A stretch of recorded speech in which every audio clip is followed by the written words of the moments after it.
Mark எழுதின சுவிசேஷ புஸ்தகம் 8வது அதிகாரம் 1-9 முடிய உள்ள வசனங்களை வாசிக்க கேட்போம். அந்த நாட்களிலே திரளான ஜனங்கள் கூடி வந்திருக்கையில் அவர்கள் சாப்பிடுகிறதற்கு ஒன்றுமில்லாத போது இயேசு தம்முடைய சீஷரை அழைத்து, ஜனங்களுக்காக பரிதபிக்கிறேன். இவர்கள் இப்பொழுது என்னிடத்தில் தங்கி இருந்த 3 நாளாய் சாப்பிட ஒன்றுமில்லாது இருக்கிறார்கள். இவர்களில் சிலர் தூரத்திலிருந்து வந்தவர்களாகையால் நான் இவர்களை பட்டினியாய் வீட்டிற்கு அனுப்பிவிட்டால் வழியில் சோர்ந்து போவார்களே என்றார். அதற்கு அவருடைய சீஷர்கள், இந்த வனாந்தரத்திலே ஒருவன் எங்கிருந்த அப்பங்களை கொண்டு வந்து இத்தனை பேர்களை திருப்தியாக்க கூடும் என்றார்கள். அதற்கு அவர், உங்களிடத்தில் எத்தனை அப்பங்கள் உண்டு என்று கேட்டார். அவர்கள் 7 அப்பங்கள் உண்டு என்றார்கள். அப்பொழுது அவர் ஜனங்களை தரையிலே பந்தி இருக்க கட்டளையிட்டு அந்த 7 அப்பங்களையும் எடுத்து ஸ்தோத்திரம் பண்ணி பிட்டு அவர்களுக்கு பரிமாறும்படி சீஷரிடத்தில் கொடுத்தார். அவர்கள் ஜனங்களுக்கு பரிமாறினார்கள். சில சிறு மீன்களும் அவர்களிடத்தில் இருந்தது. அவர் அவைகளையும் ஆசீர்வதித்து அவர்களுக்கு பரிமாறும்படி சொன்னார். அவர்கள் சாப்பிட்டு திருப்தி அடைந்தார்கள். மீதியான துணிக்கைகளை 7 கூடு நிறைய எடுத்தார்கள். சாப்பிட்டவர்கள் ஏறக்குறைய 4000 பேராய் இருந்தார்கள். பின்பு அவர் அவர்களை அனுப்பிவிட்டார். போதும், கர்த்தர் நல்லவராய் இருக்கிறார். வாசிக்கப்பட்ட வேத வசனம் முடிந்தாயிற்று. தேவனுக்கு மகிமை உண்டாகட்டும். கர்த்தருக்கு ஸ்தோத்திரம். இங்கே வாசிக்கப்பட்ட வேத பகுதியில் நடந்த ஒரு சம்பவம். அவர் 3 நாள் பிரசங்கத்தில் எல்லாரும் ஆவலாய் கர்த்தருடைய வார்த்தை என்ன பண்ணுறாங்க, உங்களைப் போல கேட்டுக்கொண்டு இருக்கிறார்கள். நம்ம ஒரு 3 மணி நேரம் கேட்குறோம், அவங்க 3 நாளாக என்ன பண்ணுறாங்க, அவ்வளோதான் வித்தியாசம். நம்ம 3 மணி நேரம், அவர்கள் 3 நாட்களாய் கர்த்தர் பண்ணுகிற பிரசங்கத்தை கேட்டுக்கொண்டே இருக்கிறாங்க. அப்படியே மெய் மறந்து என்ன பண்ணுறாங்க, தூங்கலை. அவங்க ரொம்ப கவனமாக கேட்டுக்கொண்டு இருக்கிறாங்க. அப்படி கேட்டுக்கொண்டே இருக்கும்போது கர்த்தர் பார்க்கிறார், சரி பிரசங்கத்தை முடிச்சுட்டு வெறுமையாக என்ன பண்ணக்கூடாது, அனுப்பிச்சி விடக்கூடாது. அவங்களுக்கு வேண்டிய ஆகாரத்தை என்ன பண்ணணும், கொடுக்கணும்னு சொல்லி தான் அவங்களுக்காக ஆகாரத்தை கொடுங்கன்னு சொல்லும்போது, எங்கள்கிட்ட 7 அப்பங்களை அல்லாமல் ஒரு சில சிறு மீன்களை தவிர வேறொன்றும் இல்லை என்று சொன்னாங்க. ஆண்டவர் அதை கரத்தில் எடுத்து ஆசீர்வதித்தார். கிட்டத்தட்ட 4000 பேர் என்ன பண்ணாங்க, புசித்து மீதம் 7 கூடை நிறைய எடுத்தார்கள் என்று வேதம் சொல்லுகிறது. இதுதான் நடந்த சம்பவம். ஆமை சோதரர், இந்த சம்பவத்திலிருந்து ஒரு சில காரியங்களை பார்த்து நாம் முடிக்க போகிறோம்.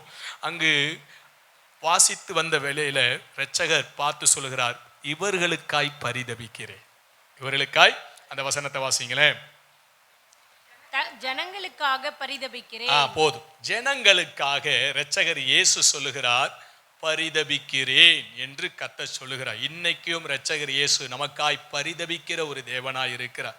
பரிதபிக்கிறதுனா என்ன சொல்லுங்க, பரிதபிக்கிறதுனா என்ன? அனுதாபப்படுது.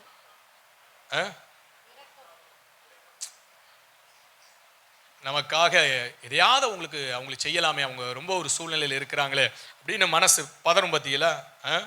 ஆமா, அவங்களுக்காக இறக்கப்படுறது, பரிதபிக்கிறேன் அப்படின்னு சொல்லி அவங்களுக்காக சோதரர் அவங்களுடைய பாரத்தை தன்னுடைய பாரமாய் ஏற்றுக்கொள்கிறது. அவங்களுடைய பாரத்தை தன்னுடைய பாரமாய். அப்ப சோதரர் அவர் பரிதபிக்கிறார். ஆண்டவர் இயேசு ஜனங்களுக்காக என்ன பண்ணுகிறார், பரிதபிக்கிறார். பரிதபிக்கிற ஒரு தேவனாய் இருக்கிறார். இன்னைக்கு உலகத்துல நிறைய பேர் பரிதபிப்பாங்க, ஆனா அதுக்கு ஒரு சொல்யூஷனை கொண்டு வர மாட்டாங்க, அதற்கு ஒரு தீர்வை கொண்டு வர மாட்டாங்க. பார்ப்பாங்க, பாவங்க அவங்க ரொம்ப கஷ்டப்படுறாங்க அப்படிம்பாங்க, ₹1 கொடுத்து உதவி செய்ய மாட்டாங்க. ₹1 கொடுத்து பரிதபிக்கிறதெல்லாம் சரிதான், சோதரம் அநேக இடங்களில் பார்ப்போம். ஐயோ பாருங்க ரொம்ப கஷ்டப்படுறாங்களே அப்படின்னு பரிதபிச்சுட்டு போயிடுவோம்.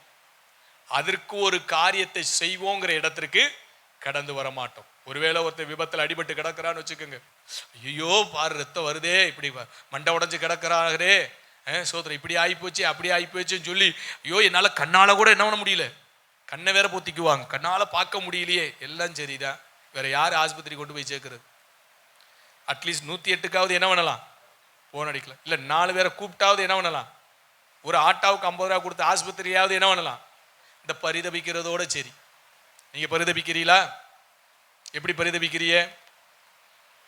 அந்த வழியாய் ஒரு ஆசாரியன் வந்தான், குத்துயிரும் குலையுருமாய் கிடக்கிறான். அப்படி பார்த்து பரிதபிச்சார். ஐயோ இஸ்ரவேலனாச்சே, இப்படி குத்துயிரும், நான் அப்பவே சொன்னேன், இவனை பெத்லகேமில் தானே இருக்க சொன்னேன், இவன் எரிகோவுக்கு வர வேண்டிய அவசியம் என்ன இருக்கு அப்படின்னு சொல்லிட்டு எல்லாம் பார்த்துட்டு பரிதவிச்சுட்டு போயிட்டாரு. யாரு? ஆசாரியனா ஊழியக்காரர், எங்களை போல ஆட்கள். சோத்திரம். ரெண்டாவது, அடுத்து லேவியன் அந்த பக்கமா வர்றாரு. லேவியன் வந்து பார்த்துட்டு என்ன பண்றாரு? ஐயோ குத்துயிரா குலையுரா கிடக்கிறாரே அப்படின்னு சொல்லி அவரும் பரிதவிக்கிறார். பரிதவிச்சுட்டு பார்க்கிறார், நமக்கு பல வேலைகள் இருக்கு, பல ஜோலிகள் இருக்கு, நம்ம அந்த வேலையை பார்த்துட்டு என்ன பண்ணுவோம்? ஏன்னா லேவியனுக்கு வந்து பணிவிடை வேலை, பணிவிடை ஊழியக்காரர்கள். அதனால ஆசாரியர் போயிட்டார், சீக்கிரமா போய் அவருக்கு என்ன பண்ணணும்? சகல வேலைகளையும் செய்யணும் அப்படின்னு சொல்லிட்டு அவரும் பரிதவிச்சுட்டு என்ன பண்ணிட்டாரு? போயிட்டார். அடுத்து மூன்றாவதாய் ஒருவர் வருகிறார், நல்ல சமாரியன். அல்லேலூயா. அவர் இரட்சகர் இயேசு கிறிஸ்துவுக்கு அடையாளம். அவர் வந்து பார்த்து சோத்திரம், அவருக்கு என்ன பண்ணாரு? அத சரீரத்தை எல்லாம் கழுவி காயங்களை எல்லாம் அந்த எண்ணெய் வார்த்து தன்னுடைய சுய வாகனத்துல ஏற்றி கொண்டு சத்திரத்துல கொண்டு போய் சேர்த்து அதுக்கு பணத்தை கொடுத்து அதிகமாயிருச்சுன்னா திரும்பி வரும்போது என்ன பண்ணுவேன்? கொடுப்பேன்னு சொல்லிட்டு அந்த பரிதபித்தார் பத்தியில. அதுக்கு அடுத்து ஒரு வேலையும் செஞ்சுட்டு போனார். அல்லேலூயா. அப்படிப்பட்ட நல்ல சமாரியன் இயேசு கிறிஸ்து தான் பரிதபிக்கிறார். அல்லேலூயா. அதனால இன்னைக்கு நிறைய பேர் பரிதபிக்கிறாங்க. ஆனா அடுத்து செய்ய முடியுமா? அந்த இடம் வருமா? ஆண்டவர் இயேசு பார்த்தார். இவ்வளவு சோத்திரம் சூழ்நிலைகள்ல இருக்கிறாங்களே, இத்தனை ஜனங்கள் இவ்வளவு சூழ்நிலையில இருக்கிறாங்களே. இன்னைக்கும் நீங்களும் ஒவ்வொரு சூழ்நிலையில இருப்பீங்க. ஒவ்வொருவரும் ஒவ்வொரு விதமான சூழ்நிலைகள். ஏன்னா ஒவ்வொருவரும் ஒவ்வொரு விதமான இடத்துல இருக்கிறோம், ஒவ்வொரு விதமான பிரச்சனைகளை சந்திக்கிறோம். ஒவ்வொரு நாளும் பிரச்சனை வந்துகிட்டே இருக்கும். வராத நாளே என்ன பண்ணாது? இருக்காது. பிரச்சனை வந்துகிட்டே இருக்கும். அதனாலதான் கர்த்தர் என்ன பண்ணிடுறாரு தெரியுமா? காலை வேளையில கிருபையை கொடுத்துடுறாரு. எதை கொடுத்துறாரு? கிருபையை கொடுத்துறாரு. அந்த கிருபையை வாங்கிக்கிட்டா இந்த பிரச்சனையை என்ன பண்ணிடலாம்? இலகுவாய் கடந்துடலாம். அதனாலதான் ஒவ்வொரு நாளும் அவர் கிருபையை நமக்கு கொடுத்து கொண்டே இருக்கிறார். கர்த்தருக்கு ஸ்தோத்திரம். அப்ப கிருபையை தேவ சமூகத்துல வாங்கி வாங்கி வாங்கி தான் நம்ம வாழ்க்கையில வருகிற பிரச்சனைகளை என்ன பண்ணணும்? நாம் கடந்து கடந்து கடந்து நம்ம வாழ்க்கையில தொடர்ந்து முன்னேறுகிற இடத்திற்கு நிறைய கடந்து போகணும். சரி, இருக்கட்டும். அப்போ ஒவ்வொருவருடைய வாழ்க்கையிலும் பெரிய பிரச்சனைகள் இருக்கும், போராட்டங்கள் இருக்கும். சோத்திரம். ஒருவேளை மனிதர்கள் கூட நம்மளை பார்த்து பரிதபிக்கலாம். ஆனா அடுத்த கட்டத்துல ஒரு நன்மை செய்யாமல் கடந்து போகலாம். பாருங்க, நாயின்கிற ஒரு ஊர், அந்த ஊர்ல ஒரு விதவை கைப்பெண்ணா இருக்கிறா. அவளுக்கு ஒத்த பிள்ளை வாலிபன், அவன் செத்து போனான். எல்லாரும் பரிதபிக்கிறாங்க. அந்த ஊராரே என்ன பண்ணிட்டு இருக்கிறாங்க? பரிதபிக்கிறாங்க. ஆனா இரட்சகர் இயேசு பரிதபித்தது மாத்திரம் அல்ல, ஸ்தோத்திரம், அந்த வாலிபனை உயிரோடு எழுப்பி கொடுத்தார். கரங்களை தட்டி கர்த்தருடைய நாமத்தை மகிமைப்படுத்துவோமா? அல்லேலூயா. அதனால இன்னைக்கு ஆண்டவர் இயேசு உங்களையும் என்னையும் பார்த்து சொல்கிறார், உங்களுக்காய் நான் பரிதபிக்கிறேன். உங்களுடைய பிரச்சனைக்காக, உங்களுடைய போராட்டங்களுக்காக, மனதில் வருகிற, சரீரத்தில் வருகிற, குடும்பத்தில் வருகிற ஒவ்வொரு ஆங்கிள் வரும். இப்போ ஒரு வியாதின்னு எடுத்துக்கிட்டோம்னு சும்மா வியாதின்னு ஒரு வார்த்தையில ஒத்த வார்த்தையில சொல்லி போறோம். உச்சந்தலையிலிருந்து உள்ளங்கால் வரைக்கும் வியாதிகள் வருது. ஒவ்வொரு வியாதிக்கு ஒவ்வொரு தன்மை இருக்கு. அந்த ஒவ்வொரு தன்மையிலும் ஒவ்வொரு விதமான வலிவேதனை இருக்கு. அப்படித்தானே? கண்ணுல ஏதாவது இந்த மெட்ராஸை வந்துருச்சுன்னு வச்சுங்களேன், ஏதோ குண்டூசியை போட்டு கண்ணுல குத்துற மாதிரி இருக்கும், மருந்தை போட்டா மண் அள்ளி கொட்டுன மாதிரி இருக்கும், ஒரே உருட்டா உருட்டிக்கிட்டு இருக்கும். எப்படா இந்த பலவீனம் மாறும் அப்படின்னு சொல்லி என்ன பண்ணிட்டு இருப்போம். அப்ப நம்ம பிள்ளைகளுக்கு வந்துச்சு, நம்ம பரிதபிப்போம். என்ன பண்றது? குத்துதுன்னு சொல்லும், என்ன செய்ய முடியும்? உருட்டுதுமா, தூங்க முடியலமான்னு சொல்லும். நம்மளால பரிதபிக்க மட்டும்தான் முடியும், ஒரு வைத்தியத்தை பார்க்க தான் முடியும். அது என்ன டக்குன்னு உடனே சுவிட்சு போட்டோன்னா லைட் எரியிற மாதிரி மருந்தை போட்டோன்னே உடனே சோகமாகுமா? அதுக்கு 4 நாள் ஆகும். அது வரைக்கும் பரவாயில்லப்பா, அப்படியே தேற்றி தேற்றி வார்த்தையை சொல்லி பயப்படாத, ஒன்றும் ஆகாது, சரியாயிரும், அப்படித்தான்ப்பா இருக்கு, அப்படிதான் இருக்கு, கண்ணை மூடிக்கே, நம்ம சோத்திரம் சொல்லு சோத்திரம் சொல்லு அப்படின்னு சொல்லி என்ன பண்ணுவோம்? ஆண்டவரே நல்ல நித்திரை மயக்கத்தை என்ன பண்ணுங்க கொடுங்கப்பா அப்படின்னா அப்பா நித்திரை வராது. இங்கே பிரசங்கத்தில் தான் நித்திரை வருது. அங்கே பாருங்க, கண்ணில் வேதனை வந்து கொவாப்பழம் மாதிரி என்ன பண்ணுது, செக்கச்சவேன்னு இருக்குது, குத்திக்கிட்டு இருக்கு, தூங்க சொல்லி போட்டாலும் தூக்கம் வர மாட்டேங்குது. ஆனால் இங்கே ஃபேனெல்லாம் போட்டு விட்டு மதியம் வேறையா பிரசங்கத்தை பண்ணோன்னு என்ன வந்துடுது? அந்த ஆவி வந்துடுது. அந்த ஆவி வந்தோடனே இந்த ஆவியோட ஜாயிண்ட் ஆயிடுது. ஜாயிண்ட் ஆகிட்டு அப்படியே என்ன பண்ணுது? அப்படியே அசைய ஆரம்பிச்சது. கர்த்தர் ஸ்தோத்திரம். அப்படி போயிடக்கூடாது. தூக்க மயக்கத்துக்கு என்ன பண்ணக்கூடாது? இடம் கொடுக்கக்கூடாது. தூக்கம் வந்துச்சுன்னா என்ன பண்ணுங்க? அப்பால போ, பக்கத்தில் இருக்கிற ஆளை சொல்லிவிடாதீங்க. பெரிய வம்பா போயிடும். சாத்தான மனசுக்குள்ள சொல்லுங்க, அப்பால போ சாத்தான, தூக்க பிசாசு, எனக்குள்ள நீ வந்து போராடுறியா? அப்படி ஒரு சாட்சி சொன்னார் ஒருத்தர். கண்ணை கட்டிக்கிட்டு அப்படியே அதோட சண்டை ஓடுறாரு. ஆனால் அதுவும் விடுவேனாங்குது, இவர் விடுற மாதிரி தெரியல. போறியா இல்லையா அப்படின்னு சண்டை போட்டு விரட்டிட்டார்.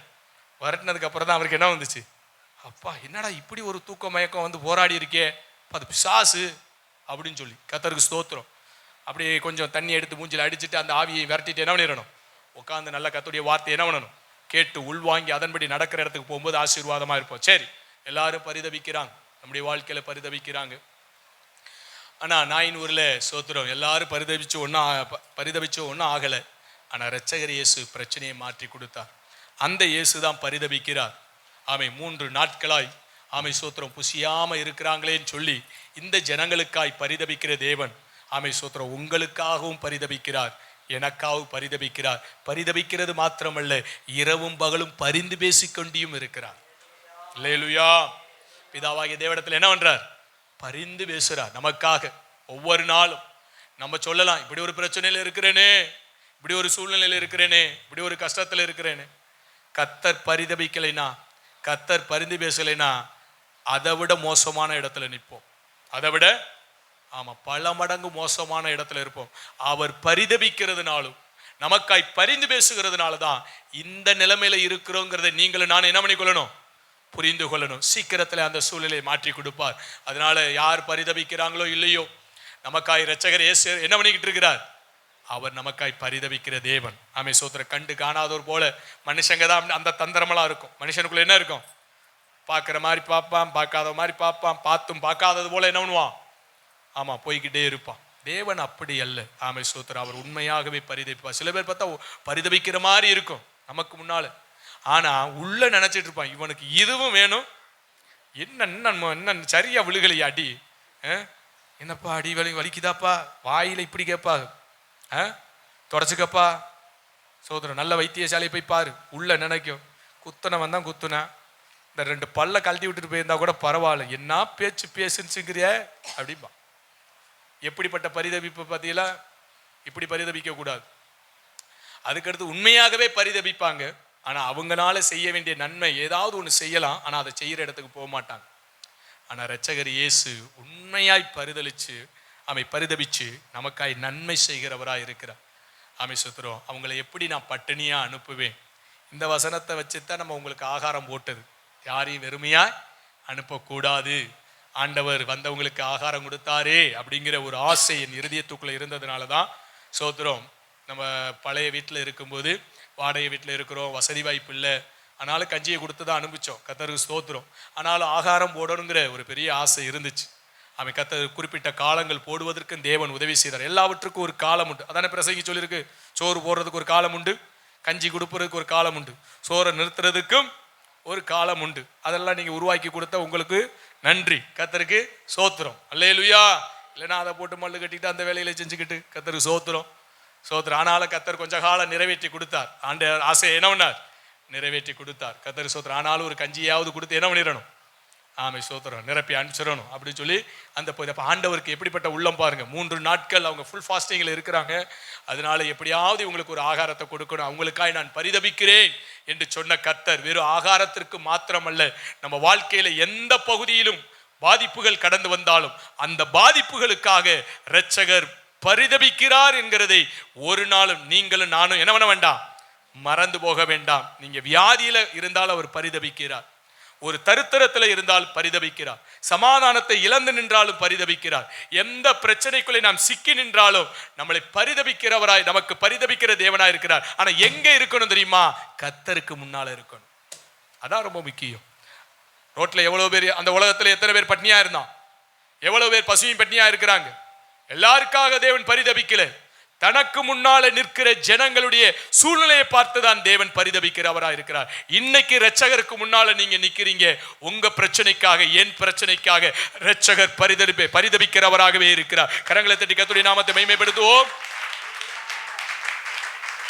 கர்த்தர் நல்லவர். 2வது பரிதபிக்கிறதோடு நிக்கல, அடுத்து ஒரு காரியத்தை செய்ய முடியாது எழும்புகிறார். அப்ப கேட்கிறார், உங்களிடத்துல என்னப்பா இருக்கு, இவங்களுக்கு ஏதாவது ஒரு ஆகாரத்தை கொடுக்கணுமே அப்படின்னு சொல்லும்போது அங்க இருக்கிறவங்க ஓடி வந்து சொன்னாங்க, 7 அப்பம் இருக்கு.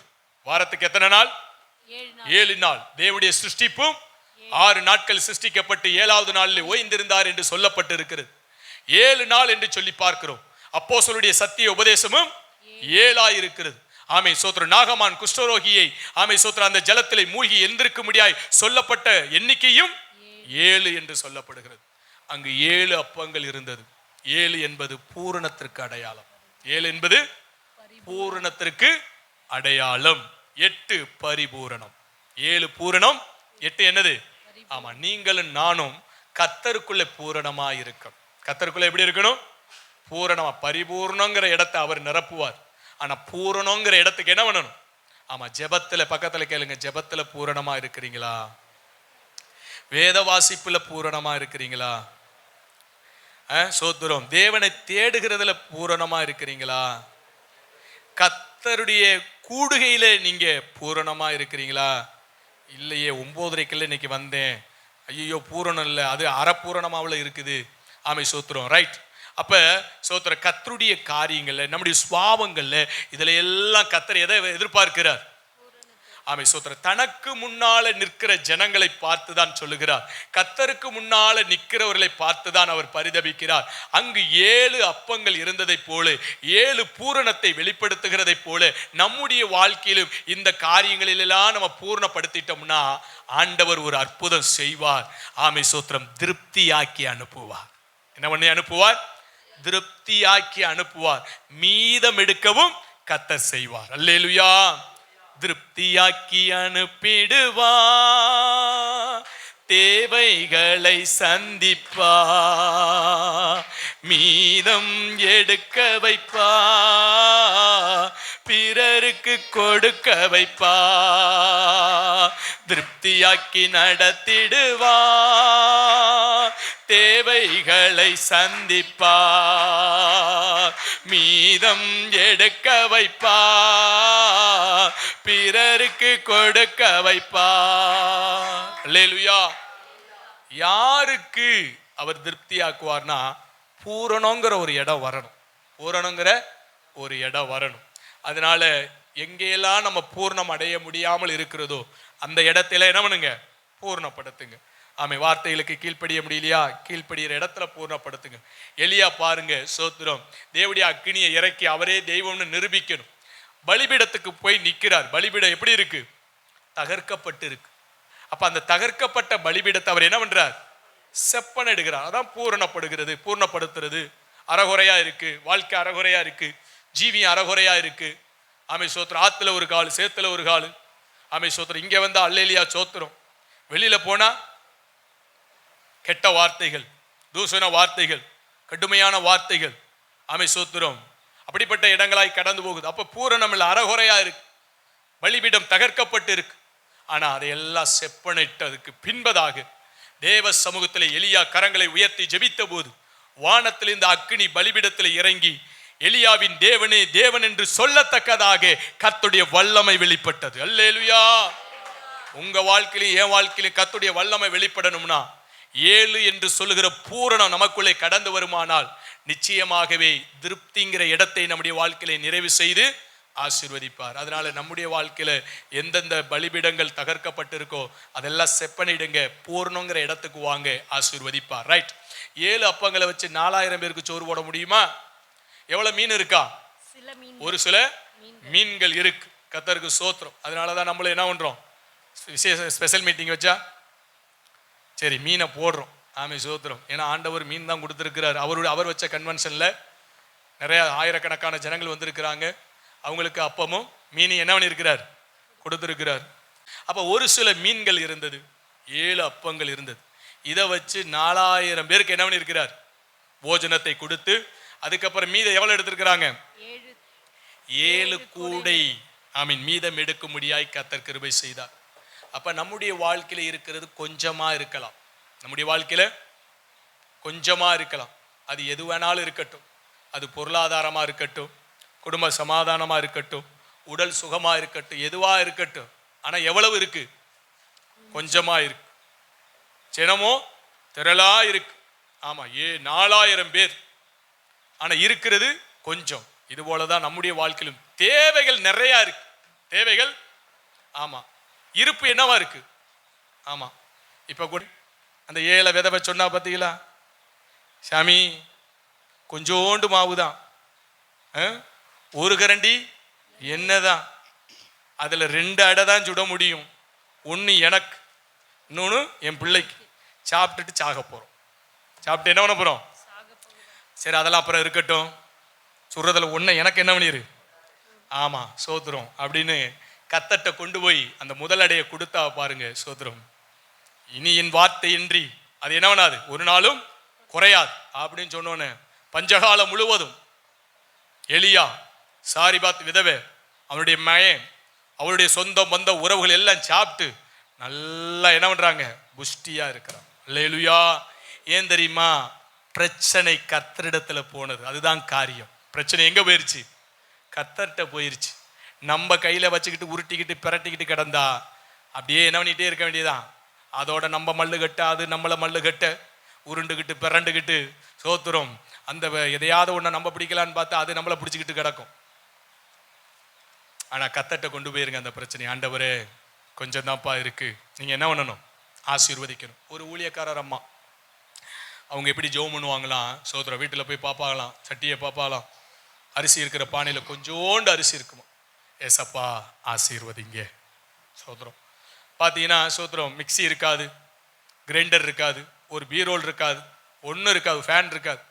ஆனால் மேலே பார்த்துட்டு சொல்லுவாங்களாம், ஆண்டவரே ஃபேனை நீங்கள் கொடுப்பதற்காக சோத்திரம் சோத்திரம் சோத்திரம் அப்படின்னு சொல்லுவாங்க. அதுக்கப்புறம் மிக்சியை வைக்கிற இடத்துல மிக்சி தான் இல்லையே, இப்படி இந்த இடத்துல வைக்கலான்னு நினச்சா, ஆண்டவரே இந்த இடத்துல ஒரு மிக்சியை தந்து நீங்கள் ஆசீர்வதிப்பதற்காக சோத்திரம் சோத்திரம் சோத்திரம் சோத்திரம். ஆண்டவரே ஒரு கிரைண்டரை கொடுப்பதற்காக சோத்திரம். வாசலில் நின்றுட்டு எனக்கு ஒரு 2 வீலரை கொடுப்பதற்காக, நீங்கள் வாசலில் போய் ஏரோப்ளேனை கொடுப்பதற்காக சொல்லிடக்கூடாது, கிடைக்காது.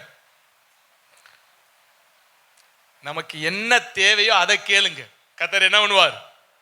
கர்த்தர் தந்து நடத்துவார், ஆசீர்வதிப்பார். தேவனுக்கு மகிமை உண்டாகட்டும். அப்ப நீங்க கர்த்தர்கிட்ட என்னென்ன குறை இருக்கோ சோத்திரம், மனுஷன்ட்ட போய் சொல்லாதீங்க. சோத்திரம் யார்கிட்ட சொல்லுங்க?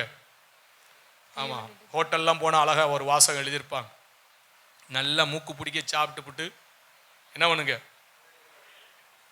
நிறையை மற்றவிடத்துல போய் சொல்லுங்கள், குறையை ஆமா இயேசுவிட்ட சொல்லுங்க. உங்க குறையை யார்கிட்ட சொல்லுங்க? ஆமா, பக்கத்து வீட்டுக்காரன் குறையா இருந்தாலும் இயேசுவிட்ட சொல்லுங்க. ஊழியக்காரர் அவரு எத்தனை மணிக்கு முடிக்கிறார் பார், அந்த குறையை யார்கிட்ட சொல்லிருங்க? பக்கத்தில் இருக்கிற ஆள்கிட்ட சொல்லாதீங்க, பக்கத்தில் சொல்லுங்க. ஊழியக்காரருடைய குறைய சொல்லுங்க, கைப்பிடிச்சு சொல்லுங்க. ஊழியக்காரருடைய குறைய யார்ட்டையும் சொல்லாதீங்க, இயேசுவிட்ட சொல்லுங்க. அல்லேலூயா. தேவனுக்கு மகிமை உண்டாகட்டும். சாப்பாட்டில் குறை வந்துருச்சா யார்கிட்ட சொல்லுங்க? யார்கிட்ட சொல்லணும்? இயேசுவிட்ட சொல்லுங்க. ஆமை சோத்திரம். இயேசுநாதர்கிட்ட சொல்லுங்க. என்ன குறை உங்க வாழ்க்கையில, சாப்பாடு குறையா இருக்கு, ரேச அரிசி தான் சாப்பிட்றேன் ஏசப்பான்னு சொல்லுங்க. ஆண்டவர் சோத்திரம் நல்ல காரியங்களை செய்து கொடுப்பார். எதெல்லாம் உங்களுக்கு தேவை இருக்கோ, அதெல்லாம் எந்தெந்த இடத்துல குறை இருக்கோ அந்த குறையெல்லாம் கர்த்தர்ட்ட போய் என்ன பண்ணிருங்க? கர்த்தர்ட்ட போய் சொல்றதை விட்டுட்டு எங்க சொல்றது? மனுஷன்ட்ட போய் சொல்றது. இல்லைன்னா இன்னொருத்தவங்க இருக்கிறாங்க, தனக்குத்தானே பேசிக்குவாங்க. யார்டா பேசுறான்னு பார்த்தா அவங்க பேசிக்கிட்டே இருப்பாங்க. அது ஒரு ஆவி, தனக்குத்தானே உட்காந்துக்கிட்டே என்ன பண்ணிட்டு இருப்பாங்க? பேசிக்கிட்டே இருப்பாங்க. அவங்களே பிரச்சனையை சொல்லி அவங்களே அழுதுகிட்டு இருப்பாங்க. மனுஷனும் இருக்க மாட்டாங்க. அப்படி யாராவது இருக்கீங்களா? சரி, அப்படி இருக்கக்கூடாது. இன்னொருத்தவங்க இருக்கிறாங்க, பிரச்சனை வந்தால் மனுஷன்கிட்ட போய் என்ன பண்ணுவாங்க? சோத்திரம் புருஷன்ட்ட சொல்லுவாங்க, மனைவிட்ட சொல்லுவாங்க, பிள்ளைகள்கிட்ட சொல்லுவாங்க, உறவுகிட்ட சொல்லுவாங்க, பக்கத்து வீட்டுக்காரர்கிட்ட சொல்லுவாங்க, விசுவாசிகிட்ட சொல்லுவாங்க, ஊழியர்கிட்ட கூட சொல்லிடுவாங்க. ரட்சகர்கிட்ட சொல்ல மறந்துடுவாங்க. யார்கிட்ட சொல்ல மறந்துடுவாங்க? தெய்வத்திட்ட சொல்ல மறந்துடுவாங்க. முதல்ல தெய்வத்திட்ட சொல்லுங்க. இந்த 7 அப்பமும் சிறு மீன்கள் தான் ரட்சகர்கிட்ட சொன்னாங்க. 7 அப்பம் தான் இருக்கு, சில மீன்கள் தான் இருக்கு. அதை அவர் அந்த பிரச்சனையை கையில் எடுக்கிறார். நீங்களும் நானும் பிரச்சனையை பிடிச்சுக்கிட்டு இருக்கிற வரைக்கும் அதோட நம்ம போராடிக்கிட்டே இருக்கணும். நீங்க பிரச்சனையை தகப்பனிடத்துல ரட்சகர் இடத்துல கொண்டு வந்துட்டா, அந்த பிரச்சனையை மாத்திரம் அவர் கையில எடுத்துட்டார்னா, அந்த பிரச்சனை உங்களுக்கு முன்னால எனக்கு முன்னால நிற்க முடியாதபடிக்கு ஓட ஓட கர்த்தராகிய தேவன் அதை விரட்டி அடிப்பதற்கு அவர் போதுமானவர். அல்லேலூயா. தேவனுக்கு மகிமை உண்டாகட்டும். எந்த பிரச்சனையா இருக்கட்டும் தேவன்கிட்ட சொல்லுங்க. டாக்டர்கிட்ட போய் பார்த்திருக்கீங்களா? விலாவரியா சொல்லுவாங்க, இங்க குத்துது. அப்புறம் திடீர்னு ஒத்த தலைவலி, ஒத்த சைடு என்ன பண்ணுது? ஆமா, பொட்டு பொட்டுன்னு அடிக்கிறியா? ஹார்ட்டு தான் டப்பு டப்புன்னு அடிக்கும். இங்கெல்லாம் பொட்டு பொட்டுன்னு என்ன பண்ணாது? ஆமா, பொட்டு பொட்டுன்னு வலிக்குதியா? இந்த இடத்துல வலிக்குதியா? ஆமா சோதரம், இந்த இடத்துல வலிக்குதுன்னு முதல்ல இயேசுட்ட சொல்லு. எந்த இடத்துல வலிக்குது? சோதரம், எனக்கு வலி வந்துட்டா அந்த வலியை பிடிச்சிட்டு, ஏசப்பா இந்த இடத்துல எனக்கு வலிக்குது, இப்போ வலிக்குது, அதனால தான் சொல்கிறேன். ஏசப்பா இந்த இடத்துல தொட வலிக்குது, கால் வலிக்குது, உதவி செய்யுங்க. ஆமை சோத்திரம். அப்படின்னு ஏதாவது ஒரு வலி வந்தா, ஒரு பிரச்சனை வந்தா முதல்ல யார்கிட்ட சொல்லுங்க? என்ன பிரவீன் சொல்லுவியா? சொல்லணும், கரெக்டாக சொல்லணும். சரியா? எங்கள் அம்மா ஒழுங்கா சோறு போட மாட்டேங்குது, ஏசப்பா எங்கள் அம்மாவுக்கு நல்ல புத்தியை கொடுன்னு சொல்லக்கூடாது, நான் திருந்தணும்னு சொல்லணும். சரி, கர்த்தர் நல்லவராக இருக்கிறார், தேவனுக்கு மகிமை உண்டாகட்டும். அதனால குறைகளை யார்கிட்ட சொல்லுங்க? ஆமாம், சமைக்கிறவன்கிட்ட சொல்லுங்க, திருத்திக்குவாங்க. சோத்ரம். நிறைய யார்கிட்ட சொல்லுங்க? மற்றவங்கள்ட்ட சொல்லுங்க. அதனால நம்முடைய வாழ்க்கையில் எங்கெல்லாம் பற்றாக்குறை வருதோ, ஆமை சோத்ரம், அதுக்கால அங்கால ஆக்காதீங்க. தேவன் உங்களுக்காய் பரிதபிக்கிறார், எனக்காய் பரிதபிக்கிறார், அதை நிறைவாக்குவார். ஆமை சோத்ரம். ஆனால் அவர் விரும்புகிற ஒரு பகுதி இருக்கு, அந்த பிரச்சனை கர்த்தருடைய கரத்தில் போகணும். சில பேர் என்ன செய்வாங்க தெரியுமா? பிரச்சனையை கர்த்தர்ட்ட கொண்டு போயிட்டு திருப்பி எடுத்துக்குவாங்க. திருப்பி இவங்களே என்ன பண்றது? மல்லு கட்டுறது, ஆண்டவர்கிட்ட சொல்றது. சொன்னதுக்கு அப்புறம் அவர் என்ன சொல்றாரு, நம்ம அந்த பிரச்சனைக்கு என்ன செய்வோங்கிற இடத்துக்கு வரமாட்டாங்க. செபத்துல சொல்லிட்டு திருப்பி அந்த பிரச்சனை என்ன பண்றது? எடுத்துக்கிட்டு இவங்க முயற்சி எடுத்துக்கிட்டு இப்படியே ரவுண்ட் அடிக்கிறது. நான் சொல்றது எத்தனை பேருக்கு விளங்குது? எத்தனை பேருக்கு புரியுது? தேவ சமூகத்தில் ஒரு பிரச்சனையை கொண்டு போயிட்டு அவர் கையாள்வதற்கு நம்ம விட்டு கொடுக்கணும். இப்போ ஒரு பிரச்சனையை நம்ம ஒரு பஞ்சாயத்துக்கு பேசுறதுக்கு வரோம், ஒரு ஆளை கூட்டிட்டு வரோம், ஒரு பெரிய மனுஷனை கூட்டிட்டு வரோம், அவர்கிட்ட பிரச்சனையை சொல்லியாச்சு. இப்போ அதுக்கடுத்து அவர் என்ன பண்ணுவார்? அவரை வச்சுக்கிட்டே அந்த பிரச்சனைக்கு, நீ எப்படியா இதை சொல்ல போனுச்சு? அவர் சொல்லுவார், எதுக்கு என்னை கூட்டிட்டு வந்து இருப்பா, நான் பேச வர்றதில்லை, ஐயா இரு, நீர் நான் எப்படி சண்டை போடுறேன்னு பாரு அப்படின்னு சொல்லிட்டு என்ன பண்றது? இவங்க அந்த பிரச்சனையோட வாக்குவாதம் பண்ணிக்கிட்டு இருப்பாங்க. அதுக்கா? அப்படித்தான் இன்னைக்கு நிறைய பேர் இயேசுநாத பிரச்சனையை கொண்டு போனதுக்கு அப்புறம் இவங்க அந்த பிரச்சனையோட என்ன பண்ணிக்கிட்டு இருக்கிறது? அதுக்கப்புறம் அவர் என்ன சொல்றாருன்னு கேளுங்க. ஆண்டவரே இந்த பிரச்சனை வந்திருக்கு, இந்த பிரச்சனையை உங்கள்கிட்ட சொல்லி இருக்கிறேன், நான் என்ன செய்யணும் அப்படின்னு கேளுங்க. அதுக்கடுத்து வசனத்துல பதில் வரும், இல்லைன்னா செய்தியில பதில் வரும், இல்லைன்னா யார் மூலியமாவது கர்த்தர் என்ன பண்ணுவார்? சொல்லுவார். அங்கே சொன்னார்ல, என்ன சொன்னார்? 50 பேரா உட்கார வச்சு என்ன பண்ணுங்க? பந்தியில பரிமாறுங்கப்பா அப்படின்னு சொன்னார். சொன்ன வார்த்தையின்படி அவங்க செஞ்சாங்க. எடுக்க எடுக்க வந்துகிட்டே இருந்துச்சு. 5000 புருஷர்கள், திரளான ஸ்திரீகள், பிள்ளைகள், கிட்டத்தட்ட பல ஆயிரம் மக்கள் சாப்பிட்டுட்டு மீதம் எத்தனை கூடை எடுத்தாங்க? 12 கூடை. அது மலை பிரசங்கத்துல. இந்த இடத்துல இது இன்னொரு இடத்துல நடந்த சம்பவம். இந்த இடத்துல 7 கூடை என்ன பண்ணாங்க? எடுத்தாங்க. அப்ப அந்த 4 அந்த அங்கே 5 அப்பம் 2 மீன், இங்கே 7 அப்பம் சில சிறு மீன்கள். ஆமை சோத்திரம். இதை அவர் கையில கொடுத்துட்டு அவர் அடுத்து சொல்றார் சீசர் இடத்துல, இப்படி செய் அப்படிங்கிறார். அப்ப நம்ம பிரச்சனையை அவர்கிட்ட கொண்டு போறோம். ஒத்த தலைவலி வலிக்குது ஆண்டவரே அப்படிங்கிறோம். அப்ப அவர் அடுத்து சொல்லணும்ல, ஒரு வைத்தியத்தை பாருன்னு சொல்லணும்ல. சோத்திரம். அமைதியாரு, எதையாவது ஒன்று சொல்லுவார். அதை கேட்டு செஞ்சோம்னா ஒத்த தலை மண்டல பின்மண்டையும் வலிக்குதா, அதுவும் சேர்ந்து போயிடும். அல்லேலூயா. புரியுதா? சோத்திரம். டாக்டர்கிட்ட போனா இந்த சைடு வலிச்சா இதுக்கு மட்டும்தான் மருந்து கொடுப்பான். இந்த மருந்து வயிற்றுல ஒரு வலியை கொண்டு வந்துட்டு இருக்கோம், அது ஒன்று செஞ்சுக்கிட்டு இருக்கோம். ஆனா ஆண்டவர் ஒரு மருந்து கொடுத்தா இந்த வலியோட இன்னொரு வலியும் சேர்த்து என்ன ஆகி போயிடும். எந்த சைடு எஃபெக்டும் இருக்காது. அல்லேலூயா. அதனால கர்த்தர் என்ன சொல்றாருன்னு கவனிங்க. அவர்கிட்ட பிரச்சனையை கொண்டு போயிட்டோம். ஆண்டவரே நான் என்ன செய்யணும்னு கேளுங்க. ஊழியர்ட்ட ஆலோசனை கேளுங்க. அந்த பிரச்சனைக்கு ஒரு வழியை காமிப்பாங்க. கர்த்தர் ஒரு வழியை காமிப்பாரு. அந்த வழியில நீங்க பயணித்தால் மட்டும்தான் சோத்திரம் 4000 பேர் சாப்பிட முடியும். எத்தனாயிரம் பேர் சாப்பிட முடியும்? ஆமா. திராட்சை ரசம் குறைவுபட்டது. அம்மா வந்து சொல்லிட்டு போனாங்க. அவர் என்ன சொல்றாரோ செய். உடனே அவர் சொன்னார், தண்ணியை ஜாடிகள் என்ன பண்ண, கச்சாடிகள்ல தண்ணியை நிரப்புங்க. நிரப்புனாங்க. அதுக்கப்புறம் பிரச்சனையை சொல்லிட்டு போயிட்டாங்க. அதுக்கப்புறம் அவர் செய்யறாரா? நிரப்ப சொன்னாரா? நிரப்புனாங்களா? அடுத்த அந்த தண்ணீர் எடுத்து என்ன பண்ண சொன்னாங்க? பந்தி விசாரிக்கிற இடத்துல கொடுக்க சொன்னாங்க. பந்தி விசாரிக்கிற இடத்துல என்ன பண்ணாங்க? கொடுத்தாங்க. கொடுத்த உடனே என்ன ஆகி போச்சு? அந்த தண்ணீர் திராட்சை ரசமாய் மாறிது. பிரச்சனை இயேசுகிட்ட வந்து சொன்னாங்க. சொன்னோன்னு இயேசு சில காரியங்களை சொன்னாரு, அதை அவங்க செஞ்சாங்க. பிரச்சனை மாறினது. வந்தவர்கள் வாழ்த்தினார்கள். எப்பா, இப்படி ஒரு கல்யாணம் செஞ்சிருக்கிறியே, எந்த கல்யாணத்திலும் கடைசி வரைக்கும் இப்படி ஒரு ரசத்தை என்ன பண்ண மாட்டாங்க, கடைசி வரைக்கும் ருசி குறையாத ரசத்தை வைத்தீரே என்று சொல்லி வாழ்த்தி கடந்து போகத்தக்கதாய் பிரச்சனை அற்புதமாய் தேவனாகிய கர்த்தர் மாற்றி அமைத்தார். அல்லேலூயா. மாற்றுவாரா இல்லையா? பிரச்சனையை சொல்லிட்டு இவங்க பிரச்சனையோட மல்லு கட்டுறது, பிரச்சனையை அவர்கிட்ட கொண்டு போறதே கிடையாது. சீசர்கள் அப்படிதான் படகுல பயணிக்கிறாங்க. பெரிய சுழல் காற்று, சூறாவளி கொந்தளிப்பு வந்து நிக்குது. வந்து நின்னா சோத்துரும், இவங்க அந்த பிரச்சனையை ரட்சகத்தை என்ன பண்ணல, கொண்டு போகல. இவங்களா போட்டு மல்லு கட்டுறாங்க. துடுப்பை இங்கிட்டு போடுறாங்க, சுக்கான அங்கிட்டு திருப்புறாங்க, பாய் மரத்தை ஏத்துறாங்க, இறக்குறாங்க. எந்த அளவுக்கு முயற்சி எடுத்தாங்களோ அந்த அளவுக்கு பிரச்சனை அதிகமாயிருச்சு. ஐயோ நாங்கள் மடிய போகிறோம். ஐயோ என்ன பண்ண போறோம்? பேசாம இருந்திருக்கலாம்ல. நீ எடுத்த முயற்சி எங்க கொண்டு போயிருச்சு? மரணத்தின் விளிம்புக்கே கொண்டு போயிருச்சு. ஐயரே நாங்கள் மடிய போகிறோம், இந்த பிரச்சனையை உங்க கரத்துல கொடுக்கிறோம், நீங்க ஏதாவது செய்யுங்கப்பா.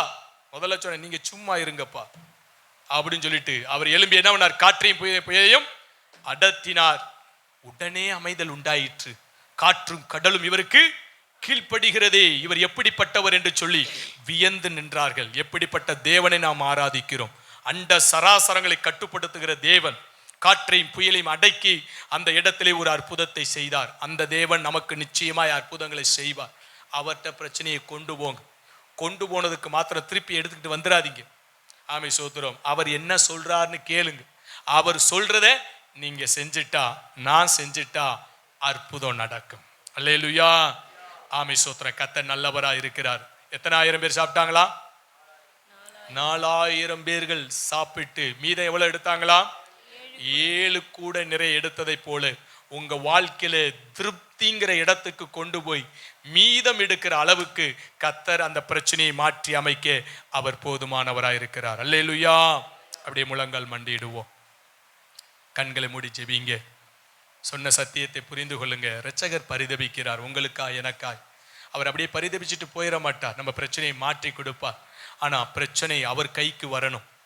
ஆமீன். அடுத்து அவர் சொல்றதை கேட்கணும். அதற்கு பின்பதாய் நடக்கும் அற்புதம். ஹல்லேலூயா. சின்ன மனுஷனுக்குள்ளே அந்த பாடலை பாடுவோம். கர்த்தர் நல்லவராயிருக்கிறார். சின்ன மனுஷனுக்குள்ளே பெரிய ஆண்டவர் வந்தா, பெரிய பெரிய அற்புதங்கள் நடக்கும்.